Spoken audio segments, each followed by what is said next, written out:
Merhaba arkadaşlar, kanalıma hoş geldiniz. Bugün sizlerle bu trend suplaları yapıyoruz. Daha önce runner'ını paylaşmıştım. Şimdi onun takımı olan yuvarlak suplaları yapıyoruz. Modelin yapılışı o kadar kolay ki elinize alıştığı zaman 40 dakikada hatta 30 dakikada bir tane supla bitirebilirsiniz arkadaşlar. Benim elim alıştığı için suplayı 30 dakikada bitirebiliyorum. Runner ile birlikte çok güzel bir takım oldu. Daha önce kare damla supla olarak paylaşmıştım. Yuvarlak suplası da isteniyordu. Bugün de sizlerle bu yuvarlak suplasını yapıyoruz. Bu suplaları birçok alanda kullanabilirsiniz. Yastığa dikerek yastık kılıfı olarak değerlendirebilirsiniz. Bu şekilde büyüterek yuvarlak örtü olarak da kullanabilirsiniz. Bunu nasıl büyüteceğimizi video sonunda gösteriyorum. Videoyu atlamadan izlerseniz video sonunda bu detaya ulaşabilirsiniz. Sırasıyla ip tanıma aşaması, yapım aşaması ve video sonunda ne kadar ölçü ve ne kadar ip kullandığımı belirtiyorum. Videoyu atlamadan izlersek bütün detaylara hakim olmuş oluruz. Kanalıma hala abone değilseniz kanalıma ücretsiz abone olabilir. Zili açarak sıradaki videolardan anında haberdar olabilirsiniz. Ben de emeğimin karşılığını alabilmem için videoya bir beğen ve yorum yaparak destek olursanız sevinirim arkadaşlar. Şimdi ip tanıma aşamasına geçebiliriz. Bu modeli yaparken ben bu marka ipi kullandım. Bunu Amerika'da Hobby Lobby mağazasından aldım. Türkiye'den bu ipleri sipariş etmiştim. Aynı özelliklerde bu ipler de var. Amerika'da Hobby Lobby mağazasında Yarn Bee, Türkiye'de de bu Re Nature isminde bir marka kullandım. Sipariş ettiğimde etiketi gelmediği için şu anda etiketini gösteremiyorum. Açıklama kısmında bu ipin Amazon linkini aşağı ekleyeceğim. Bu aldığım iplerin linkini de hepsi buradan almıştım. Bunun linklerini de aşağıda açıklama kısmına ekleyeceğim. Oradan sipariş verebilirsiniz. İpin özelliği %46 koton, %40 polyester, %14 rayon. Bu her ipte bu yüzdelik değişebiliyor. Bu daha önceden aldığım bir ipti. Bu da en son kullandığım ip. Bunda %56 koton, %37 polyester, %7 viskoz. Her ip aldığımda bu yüzdelikler değişebiliyor. 250 metrede 250 gram ip varmış. Bunlar da aynı şekildeydi. 250 gramda 250 metre ip vardı. Tığ önerisi 2 ile 4 mm arasında diyor. Ben 4 mm tığ kullandım. Siz de elinize hangi ip yatkınsa onu kullanabilirsiniz. İpin özelliği 2 mm koton polyester karışımı zincirli ip arkadaşlar. Ben 2 mm deyince karışıklık oluyor bazı takipçilerim. 2 mm %100 koton makrome ipi alıyor. O ipler biraz sert oluyor. Dediğim gibi bu şekilde karışım olursa bir de bu metre ile gramajlarına bakarsanız aynı özelliklerde bulabilirsiniz. Türkiye'den aldığım iple ördüğüm. Bu da benim Amerika'da alıp ördüğüm ip. İkisinin özellikleri aynı. Birbirlerine çok benziyorlar. İkisini de kullanabilirsiniz. Bu ipi de alıp kullanabilirsiniz. Benim kullandığım renk koyu bej olarak geçiyor. Farklı renkleri de var. Farklı renklerine bakabilirsiniz. Bu şekilde açık renk bulamamıştım. Ama farklı renklerde ipler var. Dediğim gibi bunu %100 koton iplerle de yapabilirsiniz. 2 mm koton ya da sadece polyester makrome ipleriyle denemek isteyenler varsa deneyebilir. Memnun kalanlar yorum kısmına yazarsa diğer arkadaşlara fikir olur. Şimdi modelin yapılışına geçebiliriz. Şimdi modele sihirli halka yaparak başlıyorum. İpimi orta parmağımdan önden arkaya doğru doluyorum. Birleşim noktasından tutuyorum. Tığımı ipin arkasından geçiriyorum. İpimi alıyorum. Şöyle bir tur yaptıktan sonra bir zincir atıyorum. Sihirli halkamı bu şekilde oluşturuyorum. Toplamda 8 zincir çekiyorum. 3 zincir trabzan için. Bu ilk çektiğim zinciri de sayıyorum. 3, 5 zincir de ara zincir için çekiyorum. Toplamda 8. Tığıma doluyorum. Halka içerisinde bir trabzan yapıyorum. 5 zincir. Halka içerisinde bir trabzan yapıyorum. İlk sırayı bu şekilde oluşturuyoruz. Aralarda 5 zincir ve bir trabzan yapıyoruz. Toplamda bu şekilde 8 trabzan oluyor. Şu anda 4 yaptık.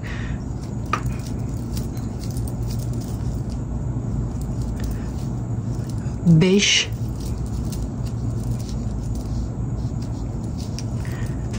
6,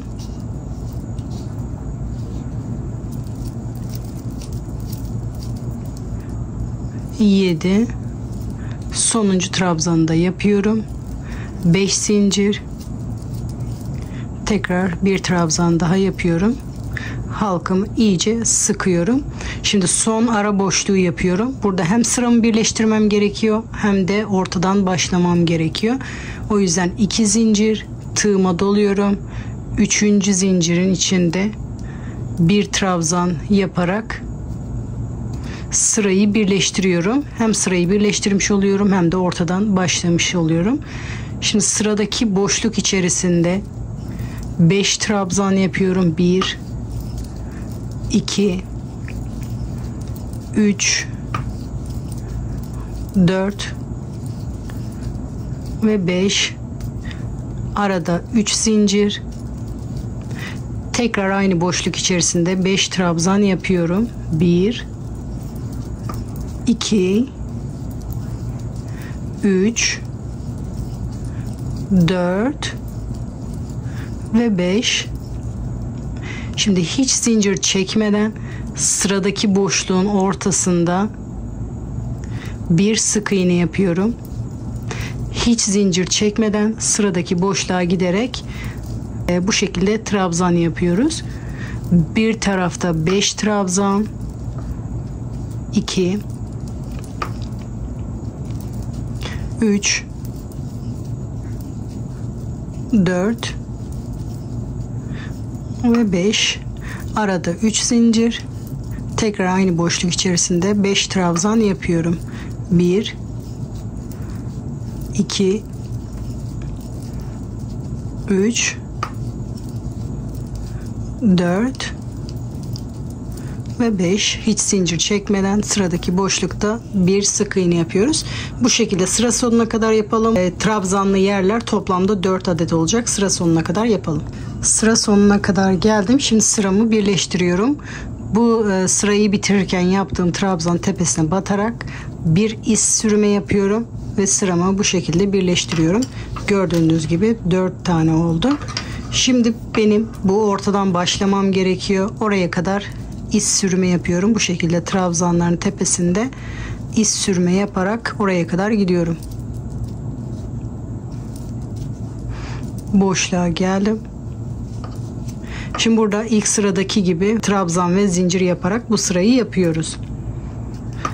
Aynı şekilde başlıyorum. 8 zincirle 3 4 5 6 7 8 tığıma doluyorum. Tekrar aynı boşlukta bir trabzan, 5 zincir, tekrar aynı boşlukta bir trabzan, 5 zincir, tekrar aynı boşlukta bir trabzan yapıyorum. Bu şekilde 3 tane yapıyoruz. Yani 4 trabzan, 3 tane zincir yeri oluyor. Şimdi 5 zincir, sıradaki köşeye gidiyoruz. Orada trabzan yapmaya başlıyorum. Aynı buradaki gibi yapıyoruz. Bu ilk trabzan.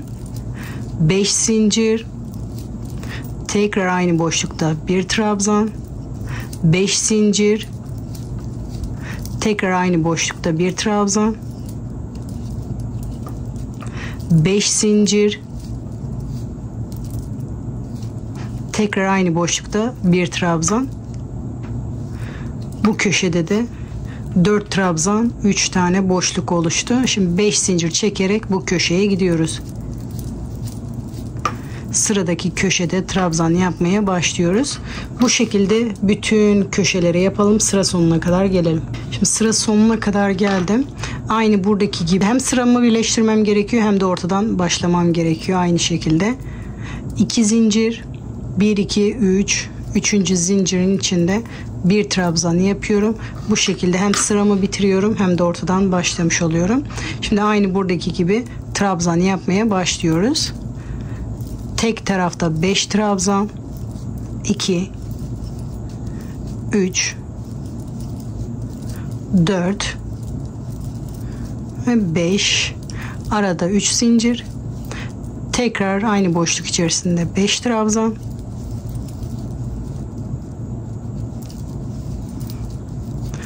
3 4 ve 5. Sıradaki boşlukta bir sık iğne, hiç zincir çekmeden buraya da trabzan yapıyoruz. 1 2 3 4 ve 5, arada 3 zincir, tekrar aynı boşluk içerisinde 5 trabzan yapıyorum. 1 2 3 4 ve 5. Şimdi buradaki boşlukta bir sık iğne yapıyorum. Hiç zincir çekmeden boşluğa gelerek aynı trabzan işlemini yapıyorum buradaki gibi. Şimdi sıra sonuna kadar yapalım. Sıra sonuna kadar geldim. Aynı buradaki gibi birleştiriyoruz. Trabzanın tepesine bir iz sürme yapıyorum. Tekrar benim köşeden başlamam gerekiyor. İz sürme yaparak köşeye kadar gidiyorum.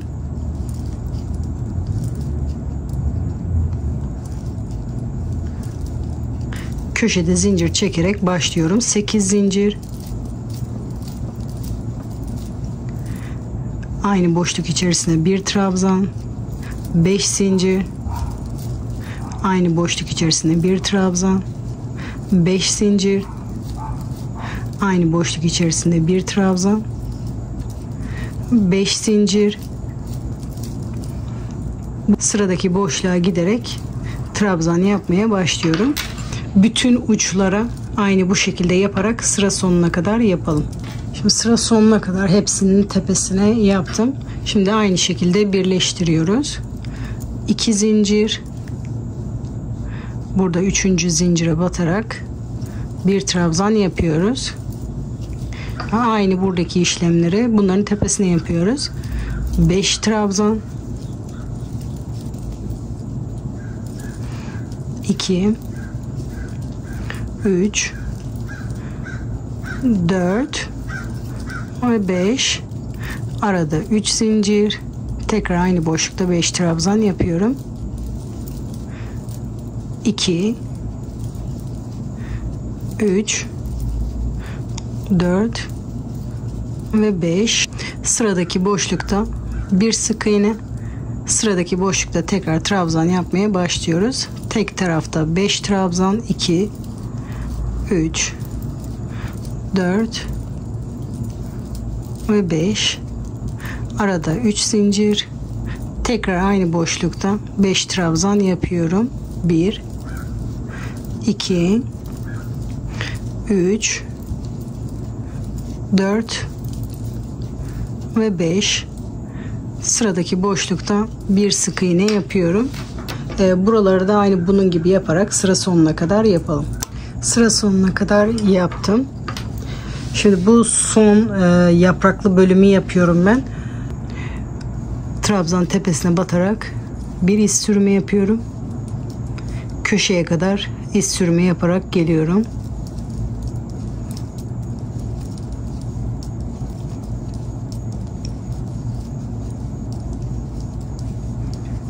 Köşede iz sürme yapıyorum. Şimdi 8 zincir.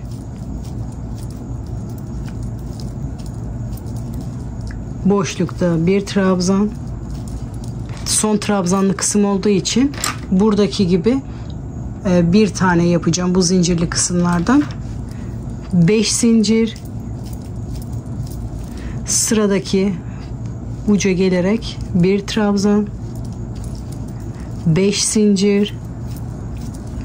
Aynı boşluk içerisinde bir trabzan. 5 zincir. Diğer uca gelerek trabzan yapmaya başlıyorum. Bu sırayı bu şekilde bitiriyorum. Sıra sonuna kadar bu şekilde yapıyorum. Bu son sırada aralarda 5 zincir yapınca çok kasıyorsa 6 zincir de yapabilirsiniz. Bu ara kısımlarda 7 de yapabilirsiniz gidişatına göre. Ama bu şu anda böyle duruyor. Ütülenince düzeliyor. Ben 5 yaptım. Dediğim gibi o sayıyı değiştirebilirsiniz. Sıra sonuna kadar geldim. Aynı şekilde sıramı birleştiriyorum. 2 zincir.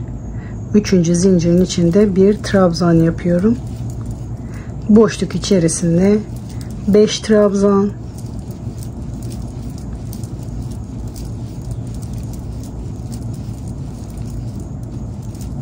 3 zincir. Tekrar aynı boşlukta 5 trabzan daha yapıyorum. 3, 4 ve 5. Bu ara boşlukta bir sık iğne.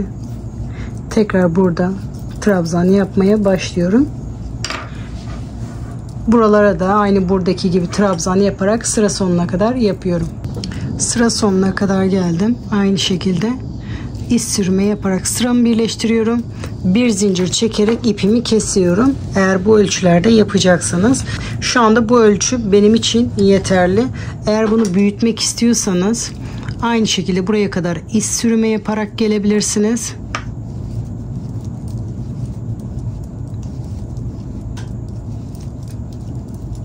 Boşlukta bir sık iğne. Büyütürken isterseniz şu iki sırayı ekleyebilirsiniz, isterseniz şu iki sırayı ekleyebilirsiniz. Bu yaptığınız son sıranın durumuna göre onu karar verebilirsiniz. Bunu yapınca çok marullu oluyorsa bu aynı sırayı tekrar edebilirsiniz. 8 zincir, tekrar aynı boşlukta bir trabzan. 5 zincir, tekrar aynı boşlukta bir trabzan. 5 zincir, tekrar aynı boşlukta bir trabzan. 5 zincir çekerek sıradaki boşluğa gidiyorum. Trabzan yapmaya başlıyorum. Bu şekilde sıra sonuna kadar yapalım. Bunu da sıra sonuna kadar geldim. Normal sıralardaki gibi bitiriyoruz. 2 zincir, 3. zincirin içinde bir trabzan yapıyorum. Buradaki gibi normal trabzan yapmaya başlıyoruz. 5 zincir. Aşağıdaki sıraların aynısı olduğu için biraz hızlı gidiyorum. 4, 5, 3 zincir. Tekrar aynı boşluk içerisinde 5 trabzan.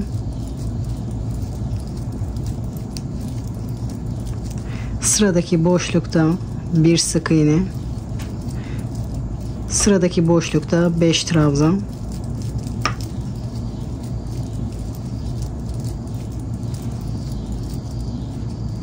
Üç zincir. Tekrar aynı boşluk içerisinde 5 trabzan. 1, 2, 3, 4, 5.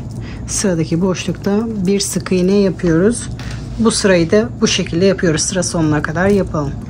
Sıra sonuna kadar geldim. İlk yaptığım tepesine batarak iz sürme yapıyorum. Bir zincir çekerek kesebilirsiniz eğer bunu supla yapacaksanız. Buna tekrar sıra eklemek istiyorsanız bu tekli sırayı buraya ekleyebilirsiniz. Daha da büyütmek istiyorsanız sıranın gidişatına göre çok marullu değilse ikili, çok marulluysa tekliyi ekleyerek bunu büyütebilirsiniz. Supla yaparken ben bu sırada bitirmiştim.